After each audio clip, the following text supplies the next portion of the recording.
शिक्षक जो प्रदर्शन कर रहे हैं वो कहीं लोकल जो कांग्रेस के कुछ लोग हैं और लोकल जो सरपंच है जिनके अकॉर्डिंग उनकी टीचर नहीं लगे, ये उनका है। जनता में किसी प्रकार का कोई प्रदर्शन नहीं है, जनता में कहीं आक्रोश नहीं है, क्योंकि पहली बार सभी स्कूलों में टीचर लगे हैं कि जहां जालौर, बाड़मेर और दूर दराज की, चाहे जयपुर ग्रामीण में हो चाहे कोटपुतली में हो, अब की बार जो स्कूलों में टीचर लगे वो बराबर मात्रा में लगे हैं। स्कूल में जो कुछ भी सुविधा नहीं मिलती है उस सुविधा को हम भुगतते हैं, मंत्री जी नहीं भुगतते। सेंट्रल स्कूल का समानता देके ये कहते हैं हम राजस्थान में वैसे स्कूल चलाएंगे, चला दीजिए, हम उसका स्वागत करते हैं। सबको पता है, बताने की बात नहीं है, सेंट्रल स्कूल की सुविधाएं राजस्थान की किसी भी स्कूल में नहीं है। न तो उतना स्टाफ है, सेंट्रल स्कूल में कक्षा 1 से 12 तक 24 मास्टर होते हैं, हमें 14 दिए हैं, कक्षा 1 से 12 है।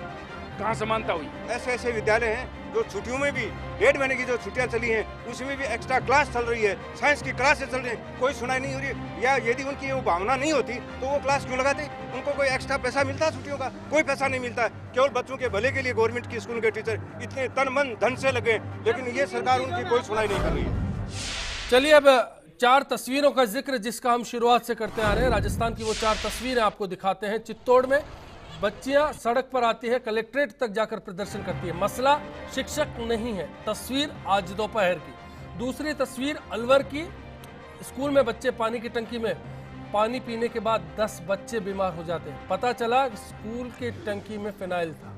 सरकारी स्कूल का ये मामला, 10 बच्चे अस्पताल पहुंच जाते हैं। तीसरी तस्वीर भरतपुर के कुम्हेर से, स्कूल के ठीक ऊपर से हाई टेंशन लाइन गुजर रही है। अधिकतर बच्चों के घर वालों ने इन बच्चों को स्कूल से निकाल दिया। हर वक्त सिर पर खतरा मंडराता है। ये तस्वीर है, स्कूल के ऊपर से हाई टेंशन लाइन गुजर रही है। और चौथी तस्वीर भिवाड़ी की है, भिवाड़ी की खुशखेड़ा की है, जहां स्कूल के अंदर गंदे पानी का नाला छोड़ दिया गया है। खेल के मैदान में गंदे पानी के नाले की निकासी है। ऐसे हालात में समझ सकते हैं कि सरकारी स्कूल किस प्राथमिकता पर है, किस सुविधा का जिक्र सरकार करती है और क्या ये सुविधा मिल रही है। इन 4 तस्वीरों के जरिए हमने समझने की कोशिश की। चारों तस्वीरें आज राजस्थान से हैं। पहले अगर रोज ऐसी खबरों से हमारा तारुफ होता, आप समझ सकते हैं सरकारी स्कूलों को सरकार कितनी प्राथमिकता पर रखती है। बात करेंगे, उससे पहले 2 दर्शक हमारे साथ जुड़े हैं। सुशील शर्मा जी पार्षद हैं जयपुर से और साथ ही मदन जी हैं चित्तौड़ से। मदन जी पहले आपका रुख करें, बताइए। हाँ नमस्कार अश्विनी जी। सुशील जी, मदन जी से बात करके मैं आपके पास लौटता हूँ। मदन जी। हाँ सर नमस्कार। नमस्कार, बताएं। सर मैं आपका जो ध्यान उस ओर दिलाना चाह रहा हूँ जिनका अभी तक आपका ध्यान कहीं किसी का नहीं गया है। जी बताएं। नंबर 1 सर, एक तो बच्चों का इंटरवल 11 बजे होता है, छोटे बच्चे का इंटरवल जी, और वो 11:30 बजे खाने खाते हैं, वो भूखे मर जाते हैं। इन नेताओं को ये पता नहीं है कि हमने कौन सा टाइम कर दिया, इनको ये भी पता नहीं है बच्चे सुबह खाना कितने जल्दी खा लेते हैं। अब बड़ा आदमी होता है 11 बजे तक भूखा रह सकता है, लेकिन ये छोटे बच्चे जो हैं 11 बजे तक भूखे मरते हैं, फिर इनको खाना मिलता है। नंबर 1। नंबर 2, पहले कांग्रेस शासन में एक रेडियो पर कार्यक्रम चलता था, बच्चों को अंग्रेजी से डर लगता था तो अंग्रेजी सिखाई जाती थी उनसे जी, ठीक है। अब वो रेडियो कार्यक्रम जो अंग्रेजी सिखाना तो बंद हो गया है। हाँ। अब उस समय, जिस समय पहले अंग्रेजी सिखाने का जो प्रोग्राम आता था, उस समय अब आता है प्रधानमंत्री जी के मन की बात। अब ये बताइए, प्रधानमंत्री जी के मन की बात बच्चों को कहाँ जीवन में काम आएगी? और ये मन की बात जो है उससे बच्चों का क्या लेना देना है? मदन जी जरूर बात करूंगा, मैं खास तौर पर लंच टाइमिंग की बात करूंगा। सुशील शर्मा जी पार्षद, बताइए आप क्या कहना चाह रहे हैं? हाँ नमस्कार अश्विनी जी। नमस्कार सर। सर मैं निवेदन ये करना चाहता हूँ कि दुर्भाग्य है इस देश का, जब शिक्षकों को सड़कों पर आना पड़ जाए, बिल्कुल, और शिक्षक सड़क पर आकर अपनी मांग के लिए, जो शिक्षक में शिक्षा देते हैं कि हमें आंदोलन नहीं करना चाहिए, उन शिक्षकों को मजबूरी में सड़क पे आना पड़ रहा है, तो वो क्या शिक्षा दे पाएंगे?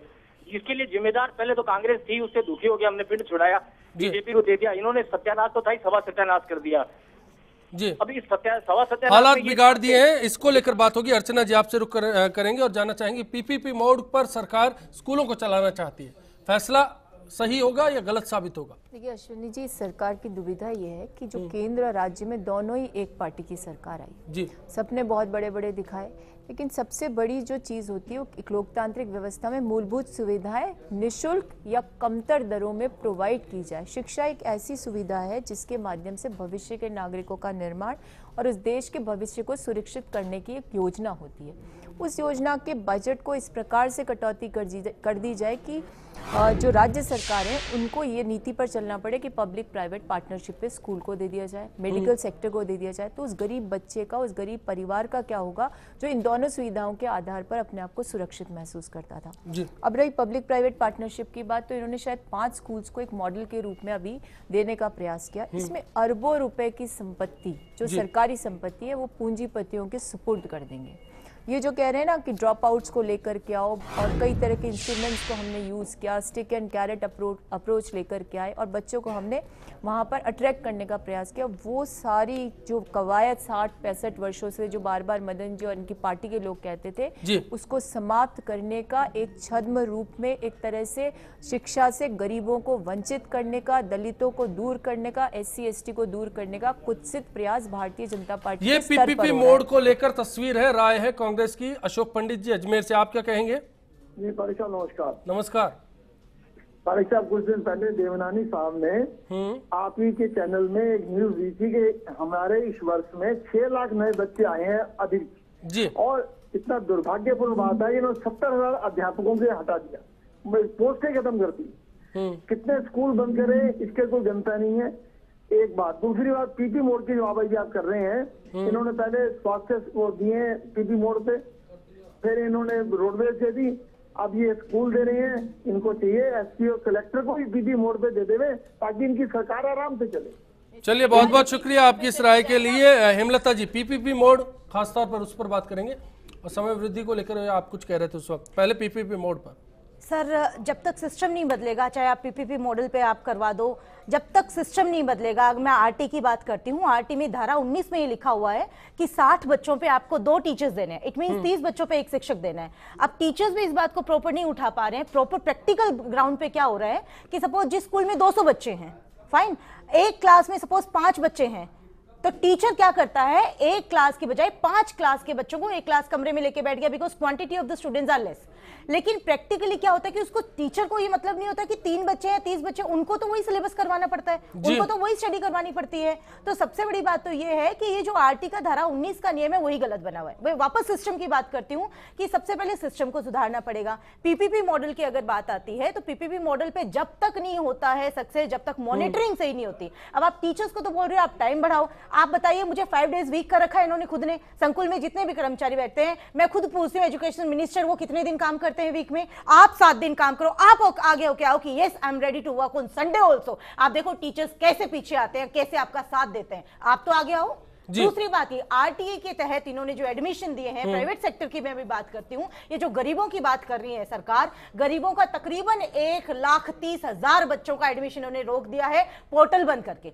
प्रैक्टिकली एडमिशन आते हैं जुलाई मंथ में, आपके देवनानी जी ओवर स्मार्ट निकले, उन्होंने जुलाई से पहले ही पोर्टल बंद कर दिया। आप बताओ, जिस बच्चे का फंडामेंटल राइट है ये एजुकेशन लेने का, कि उसको भी एक प्राइवेट स्कूल में जाने का अधिकार है, अच्छी एजुकेशन लेने का अधिकार है, आपने उसको बंद। चलिए, हम ये विषय से परे चले जाएंगे, मैं इस पर अलग से बात करूंगा। फिलहाल विपिन जी PPP मोड पर बात करना चाहूंगा। सरकार की दलील है PPP मोड पर आएंगे तो आपकी समस्याओं का समाधान भी हो जाएगा, सरकारी समस्याओं का, और खासतौर पर जिन सुविधाओं की आप मांग कर रहे हैं वो तो स्कूलों को मिल जाएंगी। जो तस्वीरें 4 हमने दिखाई, शायद आगे दिखाने की नौबत ना आए। जो PPP मॉडल लेके आई है गवर्नमेंट, उसमें यह है कि जो भी एक संस्था, कोई सा भी स्कूल जिस पे भी वो चाहेगी उसको अपने कब्जे में ले लेगी, और डायरेक्टर वहां से सरकारी स्टाफ हटा लेगा और वो प्राइवेट को दे दिया जाएगा। उसमें से जो बच्चे हैं 40% बच्चे सरकार की जो फीस निर्धारित है वो होगी, 60% बच्चों की फीस जो निजी स्कूल रखेगा वो होगी, और उस बिल्डिंग को वो सुबह से शाम तक यूज करेगा, और जब तक नहीं छोड़ना चाहेगा जब तक उसकी मर्जी नहीं होगी। मैं बात करता हूं जेल एंड मार्ग के पोद्दार स्कूल की, करोड़ों की बिल्डिंग है, अरबों रुपए की बिल्डिंग है, वो वहां कोचिंग इंस्टीट्यूट चलाएगा, शैक्षणिक काम कर रहा हूं, निश्चित रूप से वहां से गवर्नमेंट का स्टाफ हट गया, ऐसे हटते चले जाएंगे। ये आज देखने की बात नहीं है, ये रोजगार जो लगे उनका भी छिन जाएगा। पीछे जो 16 लाख बेरोजगार खड़े, हर साल जो 2 लाख बीएडधारी होते हैं, तो ये स्थिति कहां लेके जाएगी गवर्नमेंट। और शिक्षा मंत्री की जो हठधर्मिता, ये इस बात को घुमाते हैं कि साहब कागजी संगठन थे, हमने 1 लाख लाके दिखा दिए राजधानी में, अब नई बात करने लगे कि आपके साथ अभिभावक नहीं है, बच्चे नहीं है, उन्होंने कभी विरोध नहीं किया। हम अगली बार अभिभावक और बच्चों को 5 लाख यहाँ लाके इकट्ठा कर दें, क्या समय वृद्धि वो वापस ले? चलिए मदन राठौर साहब, समय वृद्धि और साथ में PPP मॉडल दोनों को लेकर बड़ी नाराजगी सरकार से है, जानना चाहेंगे क्या सरकार इस संबंध में तैयारियां पूरी करके अंजाम दे रही है, या फिर यहाँ भी माजरा वही सामने आएगा न्यू स्टाफिंग पैटर्न की तरह? देखिए, सबसे पहले तो मैं कुछ जवाब देना चाहूंगा कि जैसे वो हाई टेंशन लाइन दिखाई गई थी स्कूल के, आपने जो 4 चित्र दिखाए तो कोई हमारे 1.5 साल में 2 साल में नहीं लग गए थे। ये तो ध्यान रखने की जरूरत थी कि कहाँ स्कूल बनाना चाहिए। हाई टेंशन लाइन निकल रही है तो उसके नीचे बनाना भी नहीं चाहिए था। समाधान आप करेंगे या नहीं करेंगे? हाँ, करेंगे, निश्चित रूप से करेंगे, हम उसका ध्यान रखेंगे पूरा। दूसरी बात ये है कि ये जैसे बोल रहे थे कि निजी विद्यालयों में हमारे वो कैसे होंगे, अरे आप बाकी 3 तस्वीरों की भी जांच करते हैं ना, भिवाड़ी में गंदा पानी छोड़ा जा रहा है स्कूल में, उसकी बात कर लीजिए। चित्तौड़ में किस प्रकार स्कूल के कारण बच्चियों को उसकी जांच भी हो जाएगी, उसका इलाज भी हो जाएगा, उसका समाधान भी होगा। मदन राठौड़ साहब, चित्तौड़ में जो तस्वीर देखने आई, मेरे ख्याल से इतिहास में पहले कभी नहीं रहा। 10वीं 12वीं के बच्चे टीचर्स की मांग को लेकर कलेक्ट्रेट पर धरना देने पहुंचते हैं, स्कूल पर ताला देकर, स्कूल पर ताला देकर। एक बड़ा मुद्दा भी प्रोवोक किया है तो बच्चे आएंगे, वो कई बार पहले भी आए हैं और ताले पहले भी लगे हैं। और दूसरी बात आप सुनिए, निजी विद्यालय की बात आप सुनिए। निजी विद्यालय में कितने अध्यापक लगाते हैं आप, कितनी उनको तनख्वाह देते हैं? अध्यापक बहुत कम है, कुछ नहीं, कोई नहीं है। आप जो पीपीपी मोड की बात कर रहे हो, पीपीपी मोड में भी आ रहा हूँ, 1 मिनट, पीपीपी मोड की बात आप सुन लीजिए।